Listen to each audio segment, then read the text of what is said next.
সংঘর্ষ মারুরত্না রাখতে পারেনি করে লেগে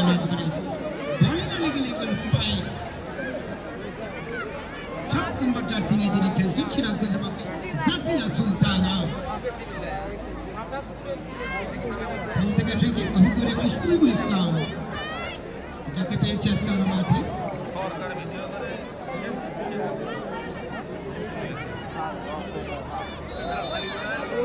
দূরপাল্লার থেকে থেকে সিরাজগঞ্জের অনুপ্রেরণা খেলার মানব প্রাচী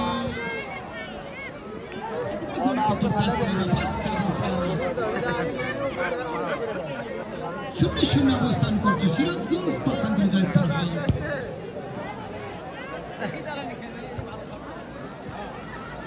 সিরাজগঞ্জের পক্ষে আক্রমণ নিয়ন্ত্রণে 9 নম্বর জার্সি নিয়ে